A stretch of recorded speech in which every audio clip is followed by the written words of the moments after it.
Okay. So for my overachieving junior class, I guess we're just gonna start. We're seniors. Okay. For my overachieving senior class, we're just gonna start. We're not gonna wait. It's a really interesting chapter. It's the nervous system. So can anybody tell me about this system? No. Lilia, can you come up here? Yeah, sure.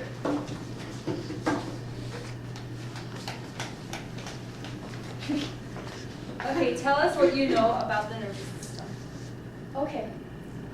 I know about the sensations just because they're grouped into general senses and special senses, and they arise because of stimulation, transduction, generation, and integration, right? Yeah.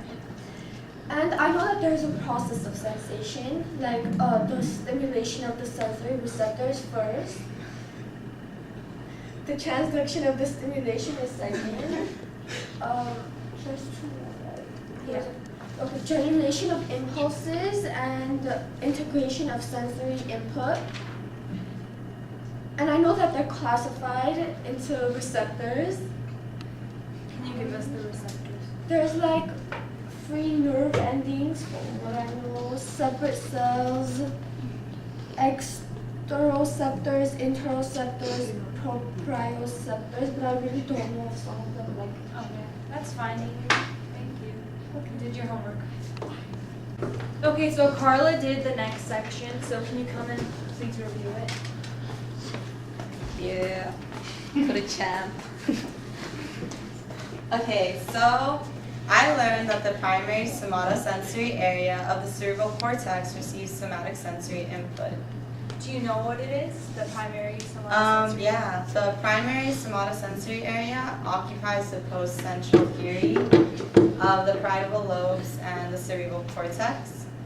And I also learned that the primary motor area controls voluntary movements. Do you know where it's located? Yeah, it's located in the precentral gyrus of the frontal. Okay, so the somatic sensory pathways relay information from sensory receptors to specific regions of the cerebral cortex and cerebellum. Do you know the 3 pathways of the order neurons? Yeah, they're the first order, second order, and third order neurons. Can you explain the first order? Okay, the first one conducts impulses from somatic receptors to the brain, spinal cord. Teachers must run the appropriate name. Second, make sure you get back on time. Thank you. Go Nachos! Okay, the nerve impulses for conscious proprioception and most tactile sensations ascend to the cerebral cortex along the posterior column pathway. Impulses conducted along the posterior column pathway give rise to several highly evolved and refined sensations. These sensations are fine touch, proprioception, and vibratory sensations. Fine touch is the ability to recognize specific information about a touch sensation, such as what point on the body is touched, plus the shape, size, and texture of the stimulation. Proprioception is the awareness of the precise position of body parts, and kinesthesia is the awareness of directions of movement. Vibratory sensations arise when rapidly fluctuating touch stimuli are present. The anterolateral and spinothalamic pathways release impulses for pain, thermal, tickle, itch, and vibratory sensations in the neck, trunk, or limbs through the lateral or anterior spinothalamic tracts of the spinal cord to the primary somatosensory area of the cerebral cortex. The posterior and anterior spinocerebellar tracts of the spinal cord are the major routes for proprioceptive impulses to travel to the cerebellum. These are critical for posture, balance, and coordination of skilled movements. The reticular activating system, or RAS, sends nerve impulses to the cerebral cortex both directly and via the thalamus, resulting in increased cortical activity. Arousal from sleep involves increased RAS activity. The RAS can be activated by many different sensory stimuli, which then activate the cerebral cortex, resulting in consciousness. Okay, so since we have so many absences, I'm going to lecture on smell, taste, and sight. So can you please take out paper for notes? Well, Basically, both smell and taste are chemical senses. They propagate through the limbic system and tend to evoke emotional responses. An example of that would be sexual excitement, like if smelling a certain type of smell, like cologne or food. Like if you've gotten sick by eating a certain type of food and you smell it again, you won't want to eat it as much because it kind of reminds you of the time you were sick and you will get nauseous wanting to eat it. The nose contains 10 to 10 million receptors for the sense of smell or olfaction. Odorants are chemicals that stimulate the hairs and can be detected as an odor. So that's how you can smell different types of things and recognize what it's from.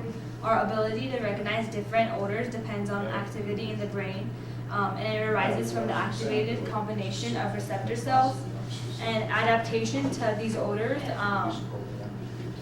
occurs in like a minute or so. Like example, like our cat lab we did, it was really bad in the beginning, but throughout the day it was like not as bad as before.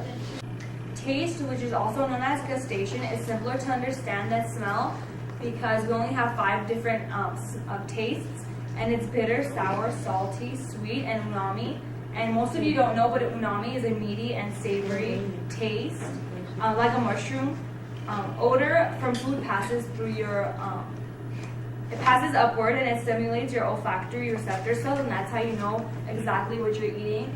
And when you eat something and you can't taste it when you're sick, it's because your olfaction cells are blocked. So that's why you don't really have a sense of what you're eating, like if it's salty or sweet or anything. Young adults have 10,000 taste buds, which are also found on the soft palate, the pharynx, and the epiglottis. On the back of your tongue, if you guys open it really wide, you guys can see there's a V-shaped thing on the back, and it's a papillae, and they each contain like 100 to 300 taste buds. And as you grow older, your taste buds grow less and less, so you taste your food thoroughly less and less. An adaptation to taste, it takes 1 to 5 minutes, a bit longer than smell. Okay, now we're moving on to sight, and the accessory structures of the eye are the eyelids, eyelashes, eyebrows, lacrimal apparatus, and the intrinsic eye muscles. The eyelids shade the eyes from sun and sleep, so nothing gets into them. The eyebrows and the eyelashes protect your eyeballs from foreign objects, which is kind of the same thing that lids do, but for eyebrows and eyelashes, they kind of catch it before. The lacrimal apparatus produces tears, and the root word of lacrimal is lacrum, which means tears. And when the lacrimal glands secrete fluid, it drains into the lacrimal ducts, which makes tears, and the tears go to your eyelid and go through the lacrimal punta. Tears pass to the ducts and the lacrimal canal and go to the lacrimal sac, and then it goes to the nasolacrimal duct, which kind of causes you to have a runny nose. So does anyone want to add anything else? Okay, Layla.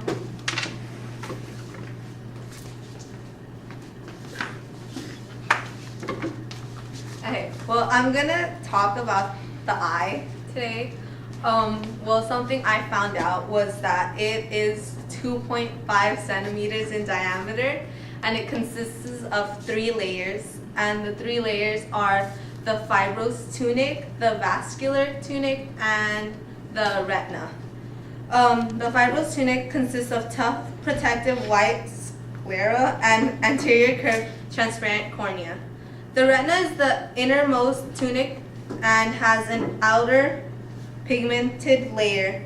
Another part to the eye is the lens, which is